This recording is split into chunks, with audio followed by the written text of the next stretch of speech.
ಎಲ್ಲರಿಗೂ ನಮಸ್ಕಾರ ಸ್ನೇಹಿತರೆ. 2026 ಮಾರ್ಚ್ 3ರಂದು ಶಕ್ತಿಶಾಲಿ ಚಂದ್ರಗ್ರಹಣ ಹೋಳಿ ಹುಣ್ಣಿಮೆ ದಿನ ಬಂದಿದೆ.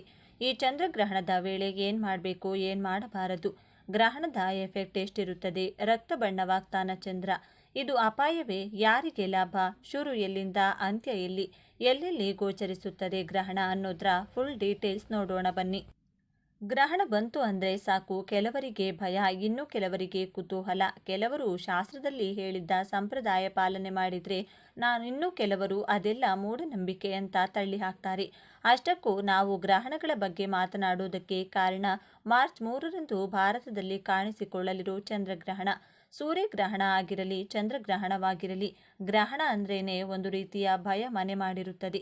ನಮ್ಮ ರಾಶಿ ನಕ್ಷತ್ರದ ಮೇಲೆ ಗ್ರಹಣದ ದೃಷ್ಟಿ ಹೇಗಿರುತ್ತದೋ ಏನು, ಲಾಭ ತರುತ್ತಾ ನಷ್ಟ ಉಂಟು ಮಾಡುತ್ತಾ ಅನ್ನೋದು ಒಂದು ಪ್ರಶ್ನೆಯಾಗಿದ್ರೆ, ದೋಷ ಇದ್ರೆ ಹೇಗೆ ಪರಿಹಾರ ಮಾಡಿಕೊಳ್ಬೇಕು, ಎಚ್ಚರಿಕೆಯಿಂದ ಹೇಗೆ ಇರಬೇಕು ಅನ್ನೋದು ಇನ್ನೊಂದು ಟೆನ್ಷನ್. ಆದರೆ ಎಲ್ಲದಕ್ಕೂ ಪರಿಹಾರ ಅನ್ನೋದು ಇದ್ದೇ ಇರುತ್ತದೆ. ಅಷ್ಟಕ್ಕೂ ನಾವು ಗ್ರಹಣಗಳ ಬಗ್ಗೆ ಮಾತನಾಡೋಕೆ ಕಾರಣ ಮಾರ್ಚ್ 3ರಂದು ಕಾಣಿಸಿಕೊಳ್ತಿರೋ ಚಂದ್ರಗ್ರಹಣ. ಅಂದು ರಕ್ತಸಿಕ್ತನಾಗಿ ಕಾಣಿಸಿಕೊಳ್ಳುವ ಚಂದ್ರ ಯಾವ ರೀತಿಯಲ್ಲಿ ಗೋಚರಿಸುತ್ತಾನೆ, ಯಾರಿಗೆ ಲಾಭ, ಯಾರ ಮೇಲೆ ದುಷ್ಪರಿಣಾಮ, ಮನೆಯಲ್ಲಿ ಯಾವ ನಿಯಮ ಪಾಲನೆ ಮಾಡಬೇಕು, ಅದಕ್ಕೂ ಮುನ್ನ ಗ್ರಹಣ ಅಂದರೆ ಏನು ಅನ್ನೋದನ್ನು ವಿವರಿಸುತ್ತೇನೆ. ಅದಕ್ಕೂ ಮೊದಲು ನೀವಿನ್ನೂ ಚಾನಲ್ಗೆ ಸಬ್ಸ್ಕ್ರೈಬ್ ಆಗಿಲ್ಲ ಅಂದರೆ ಈಗಲೇ ಸಬ್ಸ್ಕ್ರೈಬ್ ಆಗಿ, ಹಾಗೆ ವಿಡಿಯೋಗೆ ಲೈಕ್ ಮಾಡಿ, ವಿಡಿಯೋ ಸ್ಕಿಪ್ ಮಾಡದೆ ಕೊನೆ ತನಕ ನೋಡಿ. ಎಲ್ಲರೂ ಭಕ್ತಿಯಿಂದ ಓಂ ನಮಃ ಶಿವಾಯ ಅಂತ ಕಮೆಂಟ್ ಮಾಡಿ. ಚಂದ್ರಗ್ರಹಣ ಎಂದರೇನು? ಸೂರ್ಯ ಮತ್ತು ಚಂದ್ರನ ನಡುವೆ ಭೂಮಿಯು ನೆರಳಾಗಿ ಹಾದು ಹೋದಾಗ ಚಂದ್ರಗ್ರಹಣ ಸಂಭವಿಸುತ್ತದೆ. ಚಂದ್ರನ ಮೇಲ್ಮೈಯಲ್ಲಿ ದೈತ್ಯಾಕಾರದ ನೆರಳು ಬೀಳುತ್ತದೆ ಮತ್ತು ಚಂದ್ರನು ಆಳವಾದ ಕೆಂಪು ಕಿತ್ತಳೆ ಬಣ್ಣಕ್ಕೆ ತಿರುಗುತ್ತದೆ. ನಾಸಾ ಪ್ರಕಾರ ಈ ಜೋಡಣೆಯು ಹುಣ್ಣಿಮೆಯ ಹಂತದಲ್ಲಿ ಮಾತ್ರ ಸಂಭವಿಸಬಹುದು. ಚಂದ್ರಗ್ರಹಣ 2 ವಿಧಗಳಿವೆ, ಸಂಪೂರ್ಣ ಮತ್ತು ಭಾಗಶಃ. ಭೂಮಿಯ ಛತ್ರಿ ಚಂದ್ರನನ್ನ ಸಂಪೂರ್ಣವಾಗಿ ಆವರಿಸಿದಾಗ ಸಂಪೂರ್ಣ ಚಂದ್ರಗ್ರಹಣ ಸಂಭವಿಸುತ್ತದೆ. ಇದರಿಂದಾಗಿ ಅದು ಕೆಂಪು ಬಣ್ಣದಲ್ಲಿ ಕಾಣುತ್ತದೆ. ಅದಕ್ಕಾಗಿಯೇ ಈ ಸಂಭವವನ್ನು ರಕ್ತಚಂದ್ರ ಎಂದು ಕರೆಯಲಾಗುತ್ತದೆ. ಏತನ್ಮಧ್ಯೆ ಚಂದ್ರನ ಒಂದು ಭಾಗ ಮಾತ್ರ ಭೂಮಿಯ ನೆರಳಿನೊಳಗೆ ಪ್ರವೇಶಿಸಿದಾಗ ಭಾಗಶಃ ಚಂದ್ರಗ್ರಹಣ ಸಂಭವಿಸುತ್ತದೆ. ಚಂದ್ರಗ್ರಹಣ ಭಾರತೀಯ ಸಂಸ್ಕೃತಿಯಲ್ಲಿ ಆಳವಾಗಿ ಬೇರೂರಿರುವ ಒಂದು ಪ್ರಮುಖ ಆಕಾಶ ಘಟನೆಯಾಗಿದೆ. ಪ್ರತಿ ವರ್ಷ ಆಕಾಶ ವೀಕ್ಷಕರು ಮತ್ತು ಖಗೋಳಶಾಸ್ತ್ರಜ್ಞರು ಸೇರಿದಂತೆ ಅನೇಕ ಜನರು ಈ ವಿದ್ಯಮಾನವನ್ನು ವೀಕ್ಷಿಸಲು ಕಾಯುತ್ತಾರೆ. ಈ ವರ್ಷದ ಮೊದಲ ಚಂದ್ರಗ್ರಹಣ ಮಾರ್ಚ್ 3, 2026ರಂದು ಭಾರತದಲ್ಲಿ ಸಂಭವಿಸಲಿದೆ. 2026ರ ಮೊದಲ ಪೂರ್ಣ ಚಂದ್ರಗ್ರಹಣ ಫಾಲ್ಗುಣಿ ಪೂರ್ಣಿಮೆಯ ಶುಭ ಸಂದರ್ಭದಲ್ಲಿ ಸಂಭವಿಸುವುದು, ಅಂದರೆ ಹೋಳಿ ಹಬ್ಬದ ಸಂದರ್ಭದಲ್ಲಿ ಸಂಭವಿಸುವುದು.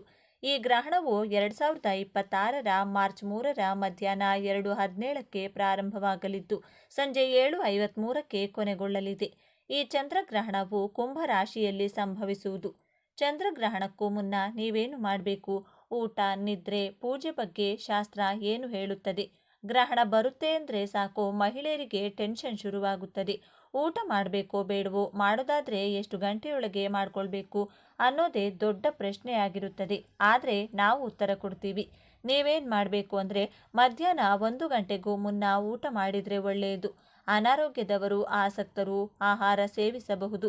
ಗ್ರಹಣ ಸ್ಪರ್ಶವಾಗೋ ಮುನ್ನ ಸ್ನಾನ ಮಾಡಿ ಜಪಕ್ಕೆ ಸಿದ್ಧರಾಗಿ. ಗುರುವಿನಿಂದ ದೀಕ್ಷೆ ಪಡೆದ ಜಪವನ್ನು ಗ್ರಹಣ ಕಾಲದಲ್ಲಿ ಮಾಡಿ. ಗ್ರಹಣ ಕಾಲದಲ್ಲಿ ಮಾಡಿದ ಒಂದು ಜಪ 10,000 ಜಪಕ್ಕೆ ಸಮಾನ. ಗ್ರಹಣ ಕಾಲದಲ್ಲಿ ಮಾಡೋ ಜಪಕ್ಕೆ ಬೇಗ ಸಿದ್ಧಿ ಪ್ರಾಪ್ತಿಯಾಗುತ್ತದೆ. ಮಧ್ಯಾಹ್ನ 1 ಗಂಟೆಗೂ ಮುನ್ನ ಊಟ ಮಾಡಿಕೊಂಡಿದ್ರೆ ಒಳ್ಳೆಯದು. ಒಂದು ವೇಳೆ ಅನಾರೋಗ್ಯದ ವ್ಯಕ್ತಿಗಳಾಗಿದ್ದರೆ, ಅಶಕ್ತ ವ್ಯಕ್ತಿಗಳಾಗಿದ್ದರೆ ಕನಿಷ್ಠ ಗ್ರಹಣಕ್ಕೂ ಮುನ್ನ 2-3 ಗಂಟೆಗೆ ಮುನ್ನವಾದರೂ ಊಟ ಮಾಡಿ. ಗ್ರಹಣ ಸ್ಪರ್ಶವಾಗೋ ಮುನ್ನ ಸ್ನಾನ ಮಾಡಿ ಜಪಕ್ಕೆ ಸಿದ್ಧರಾಗಿ. ಇನ್ನು ಈ ಚಂದ್ರಗ್ರಹಣವು ಶನಿಯ ರಾಶಿಯಲ್ಲಿಯೇ ಸಂಭವಿಸಲಿದೆ. ಹಾಗಾಗಿ ಇದರಿಂದಾಗಿ ಕೆಲವು ರಾಶಿಗೆ ಸೇರಿದ ಜನರ ಅದೃಷ್ಟದ ಬಾಗಿಲು ತೆರೆಯಲಿದೆ ಎಂದು ಹೇಳಲಾಗುತ್ತದೆ. ಜೊತೆಗೆ ವೃತ್ತಿ ಮತ್ತು ವ್ಯವಹಾರಕ್ಕೆ ಸಂಬಂಧಿಸಿದಂತೆ ಪ್ರಗತಿ ದೊರಕುವ ಯೋಗವೂ ಕೂಡ ಲಭಿಸುವುದು. ಆದ್ದರಿಂದ ಈ ಅದೃಷ್ಟಶಾಲಿ ರಾಶಿಗಳ ಬಗ್ಗೆ ತಿಳಿದುಕೊಳ್ಳುವ ಕುತೂಹಲ ನಿಮಗಿದ್ರೆ ತಪ್ಪದೆ ನೋಡಿ. ಮಿಥುನ ರಾಶಿ. ಮಿಥುನ ರಾಶಿಗೆ ಸೇರಿದ ಜನರಿಗೆ ಶನಿ ದೇವನ ಹಿಮ್ಮುಖ ಸಂಚಾರವು ಬಹಳಷ್ಟು ಲಾಭದಾಯಕವಾಗಿರುವುದೆಂದು ಹೇಳಲಾಗುತ್ತದೆ. ಏಕೆಂದರೆ ಶನಿದೇವನು ಮಿಥುನ ರಾಶಿಗೆ ಸೇರಿದ ಜನರ ಕರ್ಮದ ಮನೆಯಲ್ಲಿ ತನ್ನ ಹಿಮ್ಮುಖ ಸಂಚಾರವನ್ನು ಮಾಡಲಿದೆ. ಹಾಗಾಗಿ ಈ ಅವಧಿಯಲ್ಲಿ ನಿಮಗೆ ಕೆಲಸ ಮತ್ತು ವ್ಯಾಪಾರಕ್ಕೆ ಸಂಬಂಧಿಸಿದಂತೆ ವಿಶೇಷವಾಗಿ ಪ್ರಗತಿ ದೊರಕುವುದು. ಜೊತೆಗೆ ಕೆಲಸದ ಸ್ಥಳದಲ್ಲಿ ನಿಮಗೆ ರಚನಾತ್ಮಕತೆ ಮತ್ತು ನಾಯಕತ್ವದ ಕೌಶಲ್ಯಗಳಿಂದಾಗಿ ಎಲ್ಲರೂ ಹೊಗಳುವರು ಮತ್ತು ಹೊಸ ಜವಾಬ್ದಾರಿಗಳು, ಹೊಸ ಪ್ರಗತಿಗೆ ಉತ್ತಮ ಅವಕಾಶ ಲಭಿಸಲಿದೆ.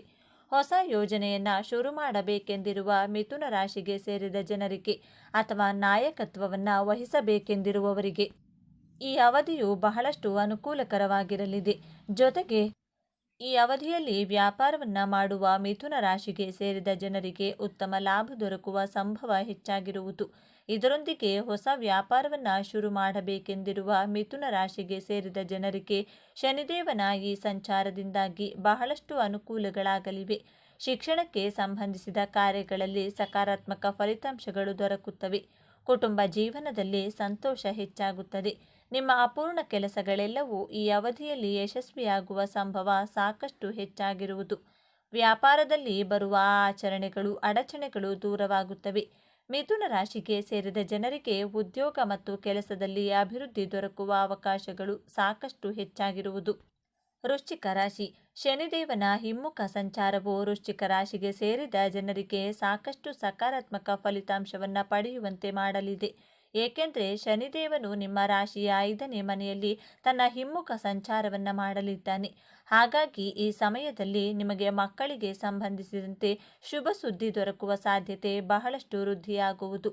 ಇದರೊಂದಿಗೆ ಮನೆಯವರೊಂದಿಗೆ ಉತ್ತಮ ಸಮಯ ಕಳೆಯುವ ಅವಕಾಶ ಲಭಿಸುವುದು. ಹಾಗಾಗಿ ನೀವು ಹೆಚ್ಚು ಸಂತೋಷದಿಂದ ಇರುವಿರಿ. ಈ ಸಮಯದಲ್ಲಿ ನಿಮ್ಮ ರಚನಾತ್ಮಕತೆಯಿಂದಾಗಿ ಜೀವನದ ಪ್ರತಿಯೊಂದು ಕ್ಷಣಗಳನ್ನು ಆನಂದಿಸುವ ಉತ್ತಮ ಅವಕಾಶಗಳು ಕೂಡ ಲಭಿಸಲಿದೆ. ಇದರೊಂದಿಗೆ ವೃಶ್ಚಿಕ ರಾಶಿಗೆ ಸೇರಿದ ಜನರಿಗೆ ಈ ಸಮಯದಲ್ಲಿ ನಿಮ್ಮ ಅಪೂರ್ಣ ಕೆಲಸಗಳೆಲ್ಲವೂ ಪೂರ್ಣಗೊಳ್ಳುವ ಯೋಗವು ಕೂಡ ಲಭಿಸುವುದು. ಹಾಗೆ ಈ ಅವಧಿಯಲ್ಲಿ ಶನಿದೇವರ ಆಶೀರ್ವಾದದಿಂದ ನಿಮಗೆ ಹಠಾತ್ ಧನಲಾಭವನ್ನು ಹೊಂದುವ ಯೋಗವು ಕೂಡ ಲಭಿಸಲಿದೆ. ಈ ಸಮಯದಲ್ಲಿ ನಿಮ್ಮ ಆರ್ಥಿಕ ಸ್ಥಿತಿಯಲ್ಲಿ ಸುಧಾರಣೆಯಾಗಲಿದೆ. ವ್ಯಾಪಾರದಲ್ಲಿ ಪ್ರಗತಿಗಾಗಿ ಹೊಸ ಅವಕಾಶಗಳು ದೊರಕುತ್ತವೆ. ಕೆಲಸ ಮಾಡುವವರಿಗೆ ಈ ಸಮಯದಲ್ಲಿ ಉತ್ತಮ ಅವಕಾಶ ದೊರಕಬಹುದು. ಈ ರಾಶಿಗೆ ಸೇರಿದ ವಿದ್ಯಾರ್ಥಿಗಳಿಗೆ ಸ್ಪರ್ಧಾತ್ಮಕ ಪರೀಕ್ಷೆಯಲ್ಲಿ ಯಶಸ್ಸು ದೊರಕುವ ಸಾಧ್ಯತೆ ಹೆಚ್ಚಾಗಿರಲಿದೆ. ನಿಮ್ಮ ಕೆಲಸಗಳಲ್ಲಿನ ಅಡೆತಡೆಗಳು ದೂರವಾಗಲಿದೆ. ಮೀನರಾಶಿ. ಮೀನರಾಶಿಗೆ ಸೇರಿದ ಜನರಿಗೆ ಶನಿದೇವನ ಹಿಮ್ಮುಖ ಸಂಚಾರವು ಬಹಳಷ್ಟು ಶುಭ ಫಲಗಳನ್ನು ಈ ಸಂದರ್ಭದಲ್ಲಿ ನೀಡಲಿದೆ. ಏಕೆಂದರೆ ಶನಿದೇವನು ನಿಮ್ಮ ರಾಶಿಯ ಲಗ್ನದ ಮನೆಯಲ್ಲಿ ತನ್ನ ಸಂಚಾರವನ್ನು ಮಾಡಲಿದ್ದಾನೆ. ಹಾಗಾಗಿ ಈ ಸಮಯದಲ್ಲಿ ನಿಮಗೆ ಹೆಚ್ಚು ಜನಪ್ರಿಯತೆ ಕೂಡ ದೊರಕುವುದು. ಜೊತೆಗೆ ಈ ಅವಧಿಯಲ್ಲಿ ಸಾಕಷ್ಟು ಗೌರವ, ಖ್ಯಾತಿಯನ್ನು ಸಹ ಗಳಿಸುವಿರಿ. ಪ್ರೀತಿಯ ಜೀವನಕ್ಕೆ ಸಂಬಂಧಿಸಿದಂತೆ ಮೀನರಾಶಿಗೆ ಸೇರಿದ ಜನರಿಗೆ ಈ ಅವಧಿಯಲ್ಲಿ ರೊಮ್ಯಾನ್ಸ್ ಹೆಚ್ಚಾಗುವುದರೊಂದಿಗೆ ಹೊಸ ಮಾರ್ಗಗಳಲ್ಲಿ ಚಲಿಸಲು ಉತ್ತಮ ಅವಕಾಶ ಕೂಡ ಲಭಿಸಲಿದೆ. ಮೀನರಾಶಿಗೆ ಸೇರಿದ ಜನರು ಈ ಸಮಯದಲ್ಲಿ ವಿಶೇಷ ವ್ಯಕ್ತಿಯನ್ನು ಭೇಟಿಯಾಗುವ ಯೋಗವನ್ನು ಪಡೆಯಲಿದ್ದಾರೆ. ಈ ಅವಧಿಯಲ್ಲಿ ವಿವಾಹವಾಗುವ ಸಂಭವ ಸಾಕಷ್ಟು ಹೆಚ್ಚಾಗಿರುವುದು. ಜೊತೆಗೆ ಪಾಲುದಾರಿಕೆಯಲ್ಲಿ ಕೆಲಸ ಮಾಡಬೇಕೆಂದಿರುವ ಮೀನರಾಶಿಗೆ ಸೇರಿದ ಜನರಿಗೆ ಈ ಚಂದ್ರಗ್ರಹಣದ ಸಂದರ್ಭದಲ್ಲಿ ನಿಮ್ಮ ಕೆಲಸಗಳಲ್ಲಿ ಯಶಸ್ಸು ದೊರಕುವ ಸಾಧ್ಯತೆ ಹೆಚ್ಚಾಗಿರುತ್ತದೆ. ಸ್ನೇಹಿತರ ಸಹಾಯದಿಂದ ಹಣ ಗಳಿಸುವ ಹೊಸ ಅವಕಾಶಗಳು ದೊರಕುತ್ತವೆ. ಈ ಅವಧಿಯಲ್ಲಿ ನಿಮಗೆ ಬಡ್ತಿ ದೊರಕುವ ಸಾಧ್ಯತೆಗಳು ಹೆಚ್ಚಾಗಿರುತ್ತವೆ. ನಿಮ್ಮ ಸಂಗಾತಿಯ ಬೆಂಬಲ ಹೆಚ್ಚಾಗಿ ದೊರಕುತ್ತದೆ. ಕೆಲಸದ ಸ್ಥಳದಲ್ಲಿ ನಿಮ್ಮ ಕೆಲಸಗಳನ್ನು ಎಲ್ಲರೂ ಹೊಗಳುವರು. ಮೇಲೆ ಹೇಳಿರುವ 3 ರಾಶಿಗಳಾದ ಮಿಥುನ, ವೃಶ್ಚಿಕ ಮತ್ತು ಮೀನರಾಶಿಗೆ ಸೇರಿದ ಜನರಲ್ಲಿ ನಿಮ್ಮ ರಾಶಿಯು ಒಂದಾಗಿದ್ದರೆ ಸರಿಸುಮಾರು 50 ವರ್ಷಗಳ ನಂತರ ಚಂದ್ರಗ್ರಹಣದ ಸಂದರ್ಭದಲ್ಲಿಯೇ ಶನಿಯು ತನ್ನ ಹಿಮ್ಮುಖ ಸಂಚಾರವನ್ನು ಆರಂಭಿಸಲಿದ್ದು, ಇದರಿಂದಾಗಿ ನಿಮ್ಮ ಸುವರ್ಣಯುಗ ಪ್ರಾರಂಭವಾಗಲಿದೆ. ಹಾಗಾಗಿ ಈ ಅವಧಿಯಲ್ಲಿ ವೃತ್ತಿ ಮತ್ತು ವ್ಯವಹಾರಕ್ಕೆ ಸಂಬಂಧಿಸಿದಂತೆ ನೀವು ಸಾಕಷ್ಟು ಪ್ರಗತಿಯನ್ನು ಪಡೆಯುವುದರೊಂದಿಗೆ ಜೀವನದಲ್ಲಿ ಅತ್ಯಂತ ಹೆಚ್ಚು ಸಂತೋಷ, ಸಮೃದ್ಧಿಯಿಂದ ಕೂಡಿದ ಜೀವನವನ್ನು ನಡೆಸುವ ಅವಕಾಶವನ್ನು ಸಹ ಪಡೆಯುವಿರಿ. ಇದರಿಂದಾಗಿ ನಿಮ್ಮ ಬದುಕು ಹಸನಾಗುವುದು. ಈ ಮಾಹಿತಿ ನಿಮಗೆ ಇಷ್ಟವಾದರೆ ಜೈ ಗಜಲಕ್ಷ್ಮಿ, ಜೈ ಧಾನ್ಯಲಕ್ಷ್ಮಿ, ಜೈ ಮಹಾಲಕ್ಷ್ಮಿ ದೇವಿ ಅಂತ ಬರೆದು ಈ ವಿಡಿಯೋನ ಪ್ರತಿಯೊಬ್ಬರಿಗೂ ಕೂಡ ಶೇರ್. ಸ್ನೇಹಿತರೆ, ಮಾರ್ಚ್ 3ರಂದು ಶಕ್ತಿಶಾಲಿ ಹೋಳಿ ಹುಣ್ಣಿಮೆ ಬಂದಿದೆ. ಜೊತೆಗೆ ಚಂದ್ರಗ್ರಹಣ ಕೂಡ ಬಂದಿದೆ. ಈ ದಿನವು ಲಕ್ಷ್ಮೀ ದೇವಿಗೆ ಸಮರ್ಪಿತವಾಗಿದ್ದು, ಈ ದಿನದ ಲಕ್ಷ್ಮೀ ಪೂಜೆಯು ಅತ್ಯಂತ ಫಲಪ್ರದವಾಗಿರುತ್ತದೆ. ಈ ದಿನದಂದು ಲಕ್ಷ್ಮೀ ದೇವಿಯನ್ನ ಪೂಜಿಸುವುದು ಮಾತ್ರವಲ್ಲ, ಆಕೆಗೆ ಹಿಟ್ಟಿನ ದೀಪವನ್ನು ಕೂಡ ಹಚ್ಚಿಡಲಾಗುತ್ತದೆ. ಮನೆಯಲ್ಲಿ ಯಾವುದಾದರೂ ವಿಶೇಷ ಸ್ಥಳದಲ್ಲಿ ಹಿಟ್ಟಿನ ದೀಪವನ್ನು ಬೆಳಗಿಸುವುದು ಬಹಳ ಫಲಪ್ರದವಾಗಿದೆ ಎನ್ನುವ ನಂಬಿಕೆ ಇದೆ. ಹೀಗೆ ಮಾಡುವುದರಿಂದ ಒಬ್ಬ ವ್ಯಕ್ತಿಯು ಜೀವನದ ಅನೇಕ ದುಃಖಗಳಿಂದ ಪರಿಹಾರವನ್ನು ಪಡೆದುಕೊಳ್ಳುತ್ತಾನೆ ಮತ್ತು ಲಕ್ಷ್ಮೀ ದೇವಿಯ ಆಶೀರ್ವಾದವನ್ನು ಪಡೆದುಕೊಳ್ಳುತ್ತಾನೆ. ಲಕ್ಷ್ಮೀ ದೇವಿಯನ್ನ ಭಕ್ತಿಯಿಂದ ಪೂಜಿಸುವುದರ ಜೊತೆಗೆ ಯಾವುದಾದರೂ ಸ್ಥಳದಲ್ಲಿ ಹಿಟ್ಟಿನ ದೀಪವನ್ನು ಸಹ ಬೆಳಗಿಸುವುದು ಶುಭ ಫಲಗಳನ್ನು ನೀಡುತ್ತದೆ. ಮನೆಯ ಯಾವ ಸ್ಥಳದಲ್ಲಿ ಹಿಟ್ಟಿನ ದೀಪವನ್ನು ಹಚ್ಚಿಡಬೇಕು, ಕಷ್ಟಗಳೆಲ್ಲ ಮಂಜಿನಂತೆ ಕರಗಿ ಹೋಗುತ್ತದೆ. ಜೀವನದಲ್ಲಿನ ಎಲ್ಲ ವಿಧವಾದ ಸಮಸ್ಯೆಗಳು ದೂರವಾಗಲು, ಹಣದ ಏಳಿಗೆ, ನೆಮ್ಮದಿಯನ್ನು ಪಡೆಯಲು ಬಾಗಿಲಿಗೆ ಯಾವ ಬೇರನ್ನು ಕಟ್ಟಬೇಕು ನೋಡೋಣ ಬನ್ನಿ. ಇನ್ನು ನಿಮ್ಮ ವೃತ್ತಿ ಅಥವಾ ವ್ಯವಹಾರದಲ್ಲಿ ನೀವು ಪದೇ ಪದೇ ಸಮಸ್ಯೆಗಳನ್ನು ಎದುರಿಸುತ್ತಿದ್ರೆ ಮತ್ತು ಹಣದ ಕೊರತೆಯಿಂದ ತೊಂದರೆಗೊಳಗಾಗುತ್ತಿದ್ರೆ ನೀವು ₹5 ನಾಣ್ಯದಿಂದ ಪರಿಹಾರವನ್ನು ಕಂಡುಕೊಳ್ಳಬಹುದು ಎಂದು ವಾಸ್ತುಶಾಸ್ತ್ರಜ್ಞರು ಹೇಳುತ್ತಾರೆ. ₹5 ಬಳಸಿ ಮಾಡುವಂಥ ಸರಳ ಪರಿಹಾರವೇನು, ಅದರ ನಿಯಮಗಳಾವುವು ಎಂಬುದನ್ನು ಇಲ್ಲಿ ತಿಳಿದುಕೊಳ್ಳಿ. ಅದಕ್ಕೂ ಮುಂಚೆ ನೀವಿನ್ನು ಚಾನಲ್ಗೆ ಸಬ್ಸ್ಕ್ರೈಬ್ ಆಗಿಲ್ಲ ಅಂದರೆ ಈಗಲೇ ಸಬ್ಸ್ಕ್ರೈಬ್ ಆಗಿ, ಹಾಗೆ ವಿಡಿಯೋಗೆ ಲೈಕ್ ಮಾಡಿ, ವಿಡಿಯೋ ಸ್ಕಿಪ್ ಮಾಡದೆ ಕೊನೆ ತನಕ ನೋಡಿ. ಎಲ್ಲರೂ ಭಕ್ತಿಯಿಂದ ಓಂ ಶ್ರೀ ಮಹಾಲಕ್ಷ್ಮಿ ನಮಃ ಅಂತ ಕಮೆಂಟ್ ಮಾಡಿ. ಈಗಿನ ಕಾಲದಲ್ಲಿ ಪ್ರತಿಯೊಬ್ಬರಿಗೂ ಇರುವ ಮುಖ್ಯ ಸಮಸ್ಯೆ ಎಂದರೆ ಸಂಪಾದನೆ ಮಾಡಿದ ದುಡ್ಡು ಕೈನಲ್ಲಿ ನಿಲ್ಲೋದಿಲ್ಲ. ಋಣಬಾಧೆಗಳಿಂದ, ಸಾಲದ ಸುಳಿ, ಹಣದ ವಿಪರೀತ ಸಮಸ್ಯೆ, ಒಂದು ದಿನವೂ ನೆಮ್ಮದಿಯಾಗಿ ನಿದ್ರಿಸಲು ಸಾಧ್ಯವಾಗುವುದಿಲ್ಲ. ಜೀವನದಲ್ಲಿ ಎಲ್ಲವನ್ನ ಕಳೆದುಕೊಂಡು ನೆಮ್ಮದಿಯೇ ಇಲ್ಲದ ಜೀವನವನ್ನು ನಡೆಸುತ್ತಿರುತ್ತಾರೆ. ಎಲ್ಲ ಪರಿಹಾರಗಳನ್ನು ಮಾಡಿ ಇನ್ಮೇಲೆ ಯಾವುದೂ ಬೇಡ ಭಗವಂತ ಇಟ್ಟ ರೀತಿ ಬದುಕಿ ಬಿಡೋಣ ಎನ್ನುವಷ್ಟು ನೊಂದಿರುತ್ತಾರೆ. ಅಂಥವರು ಈ ಒಂದು ಬೇರನ್ನು ಸ್ಪರ್ಶಿಸಿದರೆ, ಮನೆಯ ಬಾಗಿಲಿಗೆ ಈ ವಿಧಾನದಲ್ಲಿ ಕಟ್ಟಿದರೆ ಅದ್ಭುತಗಳು ಜೀವನದಲ್ಲಿ ನಡೆಯುವುದಕ್ಕೆ ಶುರುವಾಗುತ್ತದೆ. ಮನೆಯ ಮುಖ್ಯ ದ್ವಾರದಲ್ಲಿ ದೀಪ. ಮನೆಯ ಮುಖ್ಯ ದ್ವಾರದ ಬಳಿ ಜೋಡಿ ಹಿಟ್ಟಿನ ದೀಪವನ್ನು ಹಚ್ಚಿಡಬೇಕು. ಈ ರೀತಿ ದೀಪವನ್ನು ಹಚ್ಚಿಡುವುದು ಶುಭ ಫಲವನ್ನು ನೀಡುವುದು. ಸಂಜೆ ಸಮಯದಲ್ಲಿ ಮನೆಯ ಮುಖ್ಯ ದ್ವಾರದಲ್ಲಿ ಹಿಟ್ಟಿನ ದೀಪವನ್ನು ಹಚ್ಚಿಡುವುದರಿಂದ ನಕಾರಾತ್ಮಕ ಶಕ್ತಿಯು ಮನೆಯಿಂದ ದೂರಾಗಿ ಧನಾತ್ಮಕ ಶಕ್ತಿ ನೆಲೆಯಾಗುವುದು. ಮುಖ್ಯ ದ್ವಾರದಲ್ಲಿ ಹಿಟ್ಟಿನ ದೀಪವನ್ನು ಬೆಳಗಿಸುವುದರಿಂದ ಲಕ್ಷ್ಮೀ ದೇವಿಯು ನಿಮ್ಮ ಮನೆಯನ್ನು ಪ್ರವೇಶಿಸುತ್ತಾಳೆ. ಅಲ್ಲಿ ಸಂತೋಷ ಮತ್ತು ಸಮೃದ್ಧಿ ಯಾವಾಗಲೂ ನೆಲೆಸುವಂತೆ ಮಾಡುತ್ತಾಳೆ. ಏಕಾಂತ ಸ್ಥಳದಲ್ಲಿ ದೀಪ. ಮನೆಯ ಸಮೀಪವಿರುವ ಏಕಾಂತ ಸ್ಥಳದಲ್ಲಿ ಹಿಟ್ಟಿನ ದೀಪವನ್ನು ಬೆಳಗಿಸಿ. ಹೀಗೆ ಮಾಡೋದ್ರಿಂದ ಒಬ್ಬ ವ್ಯಕ್ತಿಯು ಕೌಟುಂಬಿಕ ತೊಂದರೆಗಳಿಂದ ಪರಿಹಾರ ಪಡೆಯಬಹುದು.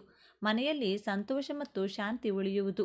ಯಾವುದೇ ಏಕಾಂತ ಸ್ಥಳದಲ್ಲಿ ಆಗಿರಬಹುದು, ನದಿ ದಂಡೆಯ ಮೇಲೆ ಆಗಿರಬಹುದು, ದೀಪವನ್ನು ಹಚ್ಚಿಡಬೇಕು.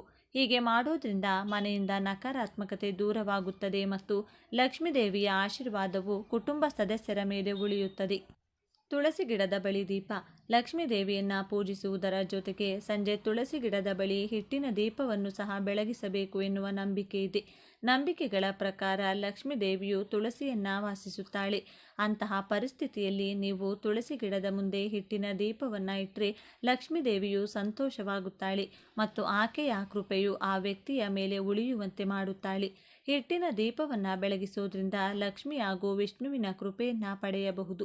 ಈ ಪರಿಹಾರವನ್ನು ಮಾಡೋದ್ರಿಂದ ವ್ಯಕ್ತಿಯ ಮನೆಯಲ್ಲಿ ಯಾವಾಗಲೂ ಸಂತೋಷ ಮತ್ತು ಶಾಂತಿ ನೆಲೆಸುತ್ತದೆ. ಮನೆಯ ಚಾವಣಿಯ ಮೇಲೆ ದೀಪ.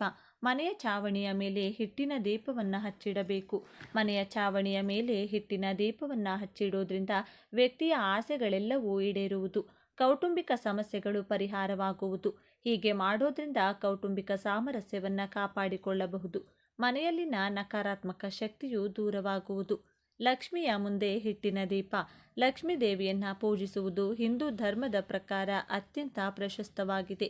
ಅಂತಹ ಸಂದರ್ಭದಲ್ಲಿ ಲಕ್ಷ್ಮೀ ದೇವಿಯನ್ನು ಪೂಜಿಸಿ ನಂತರ ಹಿಟ್ಟಿನಿಂದ ದೀಪವನ್ನು ತಯಾರಿಸಿ ಆ ದೀಪವನ್ನು ಲಕ್ಷ್ಮೀ ದೇವಿಯ ವಿಗ್ರಹ ಅಥವಾ ಫೋಟೋದ ಮುಂದೆ ಹಚ್ಚಿಡಬೇಕು.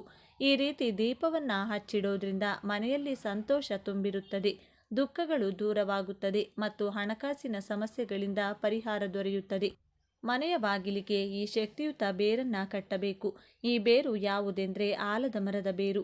ಈ ಬೇರನ್ನು ಮನೆಗೆ ತಂದು ಒಂದು ಸಲ ಹಾಲಿನಿಂದ ಮತ್ತೊಂದು ಸಲ ಶುದ್ಧ ಜಲದಿಂದ ತೊಳೆದು ನಂತರ ಹಳದಿ ಕೆಂಪು ದಾರದಲ್ಲಿ ಕಟ್ಟಿ ಬಿಳಿ ಅಥವಾ ಹಳದಿ ವಸ್ತ್ರದಲ್ಲಿ ಈ ಬೇರನ್ನು ಕಟ್ಟಿ ದೇವರ ಕೋಣೆಯಲ್ಲಿಟ್ಟು ಪೂಜಿಸಬೇಕು. ಮನೆಯ ಎಲ್ಲ ಕಷ್ಟಗಳು ನಿವಾರಣೆಯಾಗಿ ಉತ್ತಮೋತ್ತಮ ಫಲಗಳು ಪ್ರಾಪ್ತಿಯಾಗಲಿ. ಮನೆಯ ಸದಸ್ಯರಿಗೆ ಇರುವಂಥ ಅನಾರೋಗ್ಯದ ಸಮಸ್ಯೆ, ಸಾಲದ ಸಮಸ್ಯೆ, ಅದೃಷ್ಟದ ಕೊರತೆಗಳನ್ನು ದೂರ ಮಾಡಿ ರಕ್ಷಿಸು ಎಂದು ವಿಷ್ಣು ನಾಮಸ್ಮರಣೆ ಮಾಡುತ್ತಾ ಬೇಡಿಕೊಳ್ಳಬೇಕು. ನಂತರ ಈ ಬೇರು ಕಟ್ಟಿದ ಮೂಟೆಯನ್ನು ಮನೆಯ ಹೊರಭಾಗ ಬಾಗಿಲಿನ ಮೇಲ್ಭಾಗದಲ್ಲಿ ನೇತು ಹಾಕಬೇಕು. ಇದರಿಂದ ವಿಪರೀತವಾಗಿ ಧನಾಕರ್ಷಣೆ ಆಗುತ್ತದೆ. ಮನೆಯಲ್ಲಿನ ಎಂಥದ್ದೇ ಕಠಿಣ ಸಮಸ್ಯೆಗಳು ಶೀಘ್ರವಾಗಿ ದೂರವಾಗುತ್ತದೆ. ಇದಕ್ಕೆ ಕಾರಣ ಏನು ಅಂತ ನೋಡೋದಾದರೆ ಆಲದ ಮರ. ಶ್ರೀ ಮಹಾವಿಷ್ಣು ದೇವರ ಸ್ವರೂಪ. ಪ್ರಳಯ ಕಾಲದಲ್ಲಿ ಸೃಷ್ಟಿಯು ಜಲದಿಂದ ತುಂಬಿ ಹೋದಾಗ ಮುದ್ದು ಕೃಷ್ಣನು ಆಲದ ಮರದ ಎಲೆಯ ಮೇಲೆ ಹೆಬ್ಬೆರಳನ್ನು ಬಾಯಲ್ಲಿಟ್ಟುಕೊಂಡು ದರ್ಶನವನ್ನು ನೀಡಿದ್ದನು. ಜ್ಞಾನವನ್ನು ಉಪದೇಶಿಸುವ ದಕ್ಷಿಣಾಮೂರ್ತಿ ರೂಪದಲ್ಲಿರುವ ಪರಮೇಶ್ವರನು ಕೂಡ ಆಲದ ಮರದ ಕೆಳಗೆ ಜ್ಞಾನವನ್ನು ಉಪದೇಶಿಸಿದ್ದನು. ಸ್ವತಃ ಪರಮೇಶ್ವರನಿಗೆ ಮಹಾವಿಷ್ಣುವಿಗೆ ಅತ್ಯಂತ ಪ್ರಿಯವಾದ ಮರ ಅಥವಾ ವೃಕ್ಷವೆಂದರೆ ಅದು ಆಲದ ಮರ. 100 ವರ್ಷಗಳ ಕಾಲ ತಪಸ್ವಿಗಳು ಆಲದ ಮರದ ಕೆಳಗೆ ಕುಳಿತು ತಪಸ್ಸನ್ನು ಮಾಡುತ್ತಿದ್ದರು. ಸಾಕ್ಷಾತ್ ಮಹಾವಿಷ್ಣುವಿನ ರೂಪವೇ ಆಲದ ಮರವಾಗಿದೆ. ಸಾಕ್ಷಾತ್ ಶ್ರೀಕೃಷ್ಣನು ಆಲದ ಮರದ ಎಲೆಯ ಮೇಲೆ ಬೆಣ್ಣೆಯನ್ನಿಟ್ಟು ಜನರಿಗೆ ಹಂಚಿದ್ದನೆಂದು ಪುರಾಣಗಳು ಹೇಳುತ್ತವೆ. ಅಂತಹ ಶಕ್ತಿ ಆಲದ ಮರಕ್ಕಿದೆ. ಆದ್ದರಿಂದ ಯಾವ ಮನೆಯ ಮುಂದೆ ಆಲದ ಮರದ ಬೇರು ಇರುತ್ತದೋ ಆ ಮನೆಗೆ ಹಣ, ಐಶ್ವರ್ಯ, ಸಂಪತ್ತು ನಿರಂತರವಾಗಿ ವೃದ್ಧಿಯಾಗುತ್ತಲೇ ಇರುತ್ತದೆ. ದೈವಶಕ್ತಿಯ ಅನುಗ್ರಹ ಸದಾ ಇರುತ್ತದೆ. ಹಾಗೆಯೇ ಮನೆಯಲ್ಲಿನ ಎಲ್ಲ ಕಷ್ಟಗಳು ಕಳೆದು ಹಣದ ಖರ್ಚು ಕಡಿಮೆಯಾಗಲು ಶಂಖವನ್ನು ಮನೆಯಲ್ಲಿಡಬೇಕು. ಇದರಿಂದ ಸ್ಥಿರಲಕ್ಷ್ಮಿಯ ಅನುಗ್ರಹ ಪ್ರಾಪ್ತಿಯಾಗುತ್ತದೆ. ಧನಾಕರ್ಷಣೆ ಉಂಟಾಗಿ ವಿಶೇಷ ಏಳಿಗೆಯನ್ನು ಮನೆಯಲ್ಲಿ ನೀವು ಕಾಣಬಹುದು. ತೀವ್ರವಾದ ಸಾಲದ ಸಮಸ್ಯೆಗಳಿದ್ದವರು ಈ ದಿನದಂದು ಸೂರ್ಯೋದಯಕ್ಕೂ ಮುನ್ನ ನಿಮ್ಮ ಮನೆಯ ದೇವರ ಕೋಣೆಯಲ್ಲಿ ಬೆಳ್ಳಿ ಲೋಹದಿಂದ ತಯಾರು ಮಾಡಿದ ಚಿಕ್ಕ ಆನೆಯ ಮೂರ್ತಿಯನ್ನು ಇಡಬೇಕು. ಮಹಾಲಕ್ಷ್ಮೀ ದೇವಿಗೆ ಆನೆಗಳೆಂದರೆ ಬಲು ಪ್ರೀತಿ. ಬೆಳ್ಳಿ ಲೋಹ ಚಂದ್ರನಿಗೆ ಪ್ರಿಯ. ಚಂದ್ರನಿಗೆ ಅಧಿಷ್ಠಾನ ದೇವತೆ ಶ್ರೀ ಮಹಾಲಕ್ಷ್ಮೀ ದೇವಿ. ಬೆಳ್ಳಿ ಆನೆಯ ವಿಗ್ರಹವನ್ನು ಮನೆಯಲ್ಲಿಟ್ಟು ಪೂಜಿಸುತ್ತಾ ಬಂದರೆ ಲಕ್ಷ್ಮೀ ಚಂದ್ರರ ಅನುಗ್ರಹದಿಂದ ಸಾಲಗಳು ಹಂತ ಹಂತವಾಗಿ ತೀರಿ ಹೋಗುತ್ತದೆ. ಇನ್ನು ಈ ದಿನ ಒಂದು ಚಿಕ್ಕ ಪಾತ್ರೆ ಅಥವಾ ಬಟ್ಟಲಿನಲ್ಲಿ ಜೇನುತುಪ್ಪವನ್ನು ತುಂಬಿಸಿ ಆ ಬಟ್ಟಲನ್ನು ಯಾರೂ ಓಡಾಡದೇ ಇರುವಂಥ ನಿರ್ಜನ ಪ್ರದೇಶದಲ್ಲಿ ಚಿಕ್ಕದಾಗಿ ಗುಂಡಿ ತೆಗೆದು ಅದರೊಳಗೆ ಮುಚ್ಚಿ ಮನೆಗೆ ಬರಬೇಕು. ಜೇನುತುಪ್ಪವು ಶುಕ್ರನಿಗೆ ಪ್ರಿಯವಾದದ್ದು. ಈ ಕೆಲಸ ಮಾಡೋದ್ರಿಂದ ಶುಕ್ರನ ಬಲ ಹೆಚ್ಚಾಗುತ್ತದೆ. ಜೇನುತುಪ್ಪದ ಬಟ್ಟಲನ್ನು ಎಲ್ಲಾದರೂ ಊತಿಡಲು ಸಾಧ್ಯವಾಗದಿದ್ದರೆ ದೈವ ವೃಕ್ಷಗಳ ಕೆಳಗೆ ಇರುವೆಗಳಿಗೆ ಆಹಾರವಾಗಿ ಹಾಕುತ್ತಾ ಬರಬೇಕು. ಇದರಿಂದಲೂ ಶುಕ್ರನ ಅನುಗ್ರಹ ಪ್ರಾಪ್ತಿಯಾಗುತ್ತದೆ. ಹಣದ ಎಲ್ಲ ಸಮಸ್ಯೆ, ಸಾಲದ ಎಲ್ಲ ಕಷ್ಟಗಳು ಶೀಘ್ರವಾಗಿ ದೂರವಾಗಿ ಸುಖ ನೆಮ್ಮದಿಯ ಜೀವನವನ್ನು ನೀವು ನೋಡಬಹುದು. ಇನ್ನು ವ್ಯಾಪಾರಸ್ಥರು ವ್ಯಾಪಾರ ಚೆನ್ನಾಗಿ ನಡಿಬೇಕು. ನರದೃಷ್ಟಿ, ಅಕ್ಕಪಕ್ಕದ ಅಂಗಡಿಯವರ ದೃಷ್ಟಿ ದೂರವಾಗಿ ಚೆನ್ನಾಗಿ ವ್ಯಾಪಾರ ಆಗಲು ಮನೆಯವರ ಕೈನಲ್ಲಿ ದೃಷ್ಟಿಯನ್ನು ತೆಗೆಸಿಕೊಳ್ಬೇಕು. ಹೇಗೆಂದರೆ 7 ಲಡ್ಡುಗಳನ್ನು ಕೈನಲ್ಲಿ ಹಿಡಿದು ನಿಮ್ಮ ತಲೆಯ ಸುತ್ತ 3 ಬಾರಿ, ಎಡಭಾಗದಿಂದ 3 ಬಾರಿ, ಬಲಭಾಗದಿಂದ 3 ಬಾರಿ ಸುತ್ತಿ ನಂತರ ಆ 7 ಲಡ್ಡುಗಳನ್ನು ಗೋಮಾತೆಗೆ ಅಥವಾ ಮೂಕಜೀವಿಗಳಿಗೆ, ಶ್ವಾನಗಳಿಗೆ ಆಹಾರವಾಗಿ ನೀಡಬೇಕು. ಇದರಿಂದ ಹಣದ ಎಲ್ಲ ಸಮಸ್ಯೆಗಳ ಜೊತೆಗೆ ವ್ಯಾಪಾರದಲ್ಲಿನ ಅಡೆತಡೆಗಳು, ಅಕ್ಕಪಕ್ಕದವರ ದೃಷ್ಟಿ ದೋಷಗಳು ಶೀಘ್ರವಾಗಿ ದೂರವಾಗಿ ವ್ಯಾಪಾರ ಚೆನ್ನಾಗಿ ನಡೆಯುತ್ತದೆ. ನೋಡಿದ್ರಲ್ಲ, ಮನೆಯ ಮುಖ್ಯ ದ್ವಾರಕ್ಕೆ ಯಾವ ಯಾವ ಬೇರನ್ನು ಕಟ್ಟಬೇಕು, ವ್ಯಾಪಾರಸ್ಥರು ವ್ಯಾಪಾರದ ಏಳಿಗೆಗೆ ಯಾವ ತಂತ್ರವನ್ನು ಮಾಡಬೇಕು. ಇನ್ನು 5 ರೂಪಾಯಿ ನಾಣ್ಯದಿಂದ ಈ ಪರಿಹಾರ ಮಾಡಿ. ಬೆಳಗ್ಗೆ ಬೇಗನೆ ಎದ್ದು ಸ್ನಾನ ಮಾಡಿ ಮತ್ತು ಸ್ವಚ್ಛವಾದ ಬಟ್ಟೆಗಳನ್ನು ಧರಿಸಿ ನಂತರ 5 ರೂಪಾಯಿ ನಾಣ್ಯದ ಮೇಲೆ ಅರಿಶಿನ ಮತ್ತು ಸಿಂಧೂರವನ್ನು ಹಚ್ಚಿ ಶುದ್ಧ ಹಳದಿ ಬಟ್ಟೆಯಲ್ಲಿ ಸುತ್ತಿ ಇದರ ನಂತರ ಅದನ್ನು ದೇವರ ಕೋಣೆಯಲ್ಲಿರಿಸಿ ಪೂಜಿಸಿ. ಮರುದಿನ ಬೆಳಿಗ್ಗೆ ಈ 5 ರೂಪಾಯಿ ನಾಣ್ಯವನ್ನು ಬಟ್ಟೆ ಸಮೇತವಾಗಿ ತೆಗೆದುಕೊಂಡು ಅದನ್ನು ನಿಮ್ಮ ಕೆಲಸದ ಸ್ಥಳದ ಡ್ರಾಯರ್ನಲ್ಲಿ ಅಥವಾ ನೀವು ಹಣವನ್ನು ಇಡುವ ಲಾಕರ್ನಲ್ಲಿ ಇರಿಸಿ. ಈ ರೀತಿ ಮಾಡೋದ್ರಿಂದ ನೀವು ಕೆಲವೇ ದಿನಗಳಲ್ಲಿ ನಿಮ್ಮ ವ್ಯವಹಾರದಲ್ಲಿ ಪ್ರಗತಿಯನ್ನು ಪಡೆಯುತ್ತೀರಿ ಮತ್ತು ನಿಮ್ಮ ವೃತ್ತಿ ಜೀವನದಲ್ಲಿ ಬರುವ ಅಡೆತಡೆಗಳು ಸಹ ದೂರವಾಗಲು ಪ್ರಾರಂಭಿಸುತ್ತವೆ. ಇದಲ್ಲದೆ ನೀವು ಗುರುವಾರ ಅಥವಾ ಶುಕ್ರವಾರ ಸಂಜೆ 5 ರೂಪಾಯಿ ನಾಣ್ಯವನ್ನು ಗಂಗಾ ಜಲದಿಂದ ಶುದ್ಧೀಕರಿಸಿ ಈಗ ನಾಣ್ಯವನ್ನು ಲಕ್ಷ್ಮೀ ದೇವಿಯ ಪಾದಗಳಿಗೆ ತಾಜಾ ಗುಲಾಬಿ ಹೂಗಳು ಮತ್ತು ಅಕ್ಕಿಯೊಂದಿಗೆ ಅರ್ಪಿಸಿ. ಇದರ ನಂತರ ಲಕ್ಷ್ಮೀ ದೇವಿಯನ್ನು ಶಾಸ್ತ್ರೋಕ್ತವಾಗಿ ಪೂಜಿಸಿ. ಮರುದಿನ ಬೆಳಿಗ್ಗೆ ಆ ವಸ್ತುಗಳನ್ನು ತೆಗೆದುಕೊಂಡು ಕೆಂಪು ಬಟ್ಟೆಯಲ್ಲಿ ಕಟ್ಟಿ ನೀವು ಹಣವನ್ನು ಇಡುವ ಲಾಕರ್ನಲ್ಲಿಡಿ. ಇದಲ್ಲದೆ ಪ್ರತಿ ಶುಕ್ರವಾರ ಹೂಗಳನ್ನು ಬದಲಾಯಿಸುತ್ತೀರಿ. ಹೀಗೆ ಮಾಡೋದ್ರಿಂದ ನೀವು ಆರ್ಥಿಕ ಸಮಸ್ಯೆಗಳಿಂದ ಮುಕ್ತರಾಗುತ್ತೀರಿ. ಇದರೊಂದಿಗೆ ಮನೆಯ ಆರ್ಥಿಕ ಸ್ಥಿತಿಯು ಬಲಗೊಳ್ಳುತ್ತದೆ ಪ್ರಾರಂಭಿಸುತ್ತದೆ.